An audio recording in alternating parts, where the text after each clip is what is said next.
Welcome to Inside Your Schools, a local podcast from, for, and within the San Luis Coastal Unified School District. Join us for a deep dive into things like innovation, artificial intelligence, empowering student voice, career technical education, school facilities, youth athletics, summer programs, and so much more. So tune in each month and learn more about how San Luis Coastal Unified School District is impacting students, staff, families, and community. Right here on Inside Your Schools.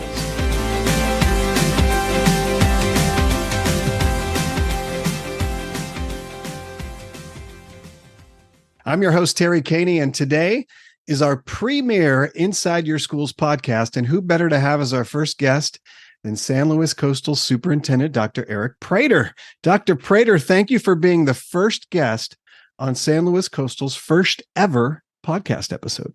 How exciting, Terry. Thanks for having me. I know, this is super fun. I'm really looking forward to it. So why don't we start by just having you just give us a little bit of background, just in case there are a few people, there might be one or two out there in the community who may not know you by face or by name.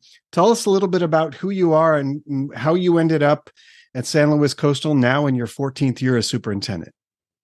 Well, I'll tell you, I've been teaching since I was 23 years old, and I started in a little town called Discovery Bay, out in East Contra Costa County, California, Bay Area, and that is a special place for me. It was my first teaching job. I was hired as a fifth grade teacher, and I knew the first day I entered my classroom that this was my calling, that this is what I was meant to do. And when I look back now as an older man, I look back on that 23-year-old and I smile, because I have to say, I still identify as a teacher first, even though I'm a superintendent, and even though I've been an administrator a long time, in my DNA, I'm a teacher, and I want to keep it that way. And I met my wife when I was teaching. She was a first grade teacher. I was a fifth grade teacher, different schools. And we have three beautiful sons who are growing up, and some are out and some are still in. And I have had an incredible journey in education. And I think largely because I'm always learning, I'm always growing. My mind is open to really, really cool things for kids that I know that will benefit them. Mm-hmm. And nothing has changed in that regard. I still am that person who gets excited about great school activities, great lessons, great learning opportunities. I still get the chills when I go to a play performance or a mock trial performance, mm-hmm. or an athletic event. I'm all in.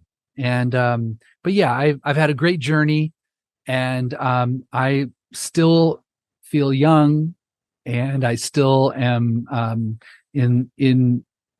enthralled with my work. So that's terrific. Yeah, very exciting. That's terrific. Well, our ties go back to when you were in Discovery Bay, and I can tell you that, a small community on the California Delta.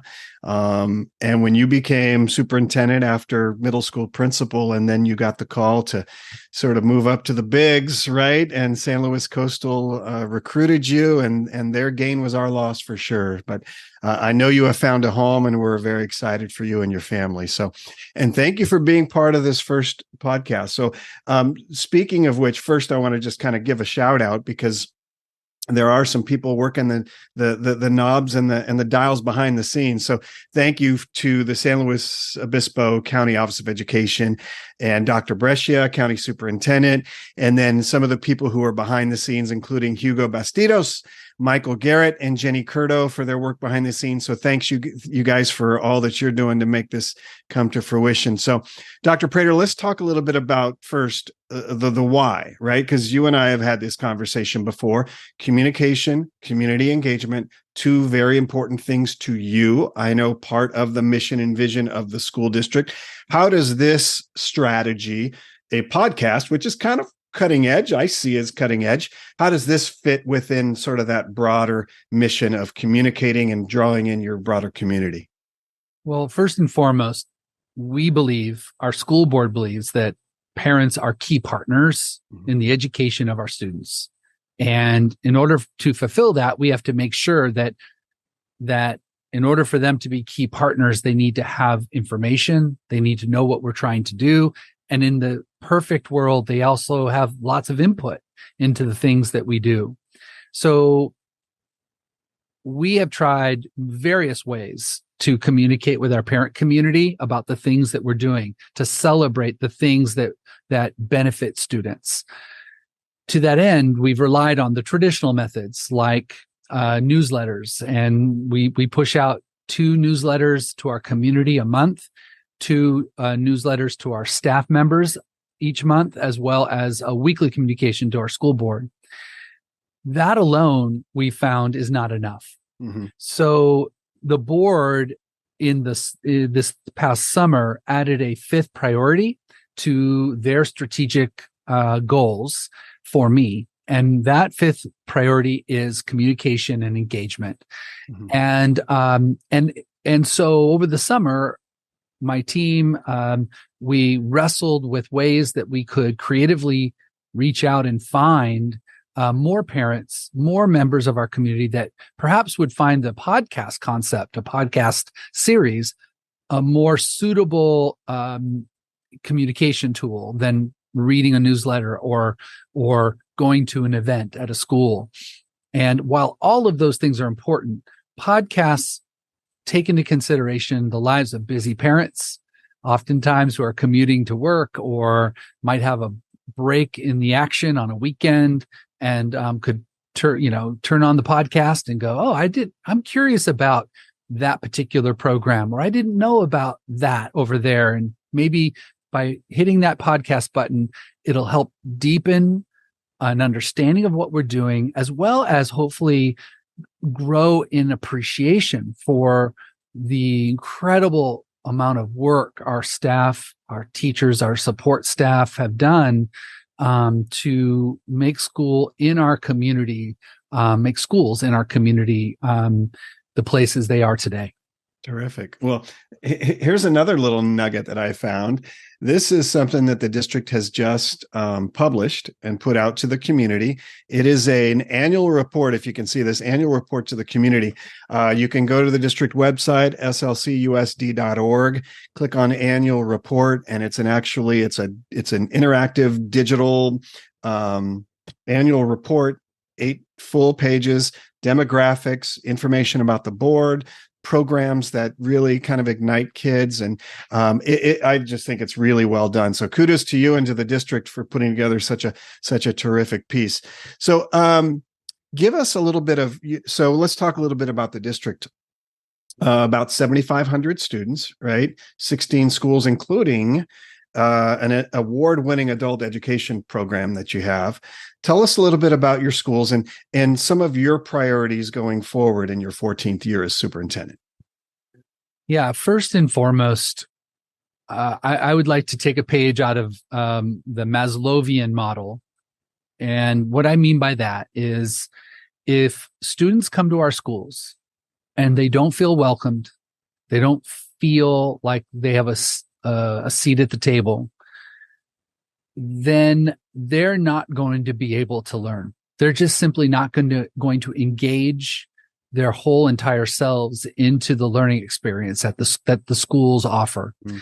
So by really doubling down on the idea of creating safe, inclusive, and intentional safe places for kids in our schools, by doing that, we can get to the real work in front of us, which is developing skills in our students.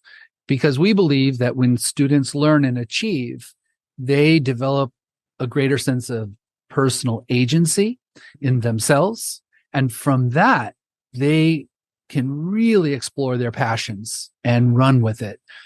And I've seen it all too often where students with tremendous potential are shut down because of barriers that they're presented that are placed in front of them at schools inadvertently. And what I mean by that is, oftentimes we have a traditional mindset about, how kids come to us. And, but what we're learning now is that's not necessarily the case, that kids come to us from all walks of life, all different sorts of backgrounds and challenges. Some are visible, some are not visible. And we as educators have to adapt and pivot, and we have to develop skill sets ourselves to make sure that our kids have a meaningful relationship with an adult or multiple adults at the school, that they then can be who they are.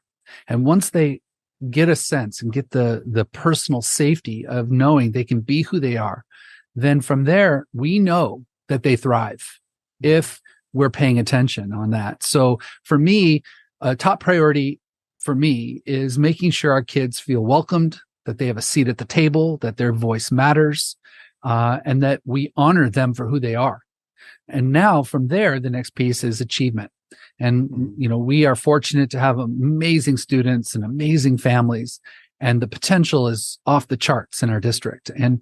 And so we have spent a whole lot of time creating opportunities for kids that can allow them to explore their different types of learning styles, their different interests. So at the elementary level, we partnered with our education foundation and created an I Innovate program where all students at the elementary level have access to an innovation lab that was created for the purpose of hands-on learning, solving complex problems, challenging problems, and working within groups, working in partners to solve complexity. And it's an amazing experience for these youngsters that they're able to have this opportunity. Simultaneously, we're building out our middle school elective wheels to include science, technology, engineering, arts, and mathematics, or STEAM. And kids at our middle schools have that opportunity to launch themselves into areas of interest. And then when they go on to high school, we have really built out our career technical education arm so that we've created these pathways that students then can say, I'm interested in engineering. And so I'm going to take classes that develop my skill sets in these particular areas, along with the academic pursuits. And so by the time students graduate from our high schools, Morro Bay High, San Luis Obispo High, or Pacific Beach High, they are college and career ready. And what a great way to frame out the vision that our district has taken upon itself, which is, prepare kids for the future and for a life of purpose. And so by the time they graduate from our schools, the ultimate vision is that our students will have opportunities they wouldn't otherwise have, that they can explore their own personal passions, and while simultaneously opening doors for their careers and their future opportunities in the working world. So for me, those are really important elements to creating a thriving student body, and giving them a voice, giving them choices, and also raising that bar of expectation, not just on the students, but on ourselves, to make sure that we bring out the best in our kids. That's terrific. Well, we're going to have an opportunity, I think, over the course of the next year, and our goal is to make this a monthly podcast, to dive deeper into some of the things that you just scratched the surface on, things like I Innovate, things like your food services program. We want to talk a little bit about AI and how the impact it's having on K-12. But I know when you talk about pivoting, and I've been in education, public education, for over 30 years, like you. When March of 2020 hit, schools never had to pivot like they did at that moment. And it took some heroic efforts to really push through what was going to be in my opinion, the most difficult 3 years in publication that we've seen, in public education that we've seen in my lifetime anyway. So talk a little bit about that. I know it's probably hard because it probably, brings up traumatic memories for you, right? But talk a little bit about your staff and your district and how they were able to do that and such a moment's notice and being able to pivot like that. Yeah. Truth be told, you're exactly right. It was probably the hardest thing I've ever done. But I will tell you, it was probably the hardest thing all of us have ever done. And what strikes me in hindsight is the way in which groups of people from different areas in our community, our school community, our parent community, our broader community, really came together. We, as a school district, I can speak volumes about the heroism, the lesson planning, the pivoting within 5 days, getting kids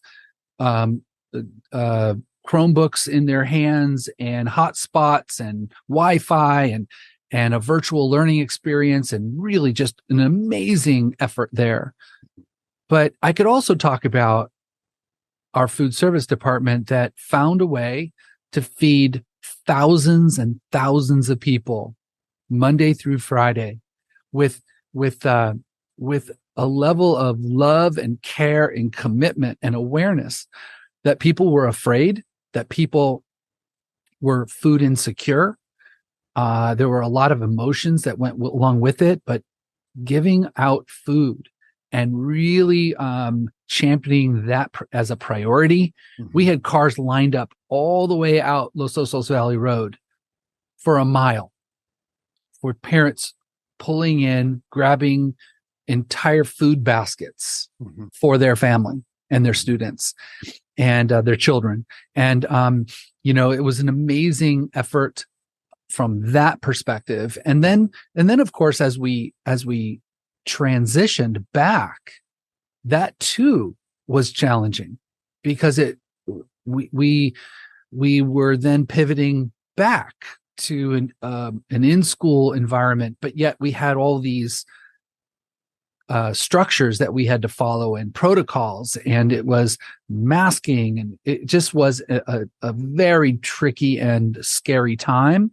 for students, families, and staff alike. Mm-hmm. Mm-hmm. And shepherding that process along required a whole lot of conversation, a whole lot of engagement virtually. And I just take my hat off to our community.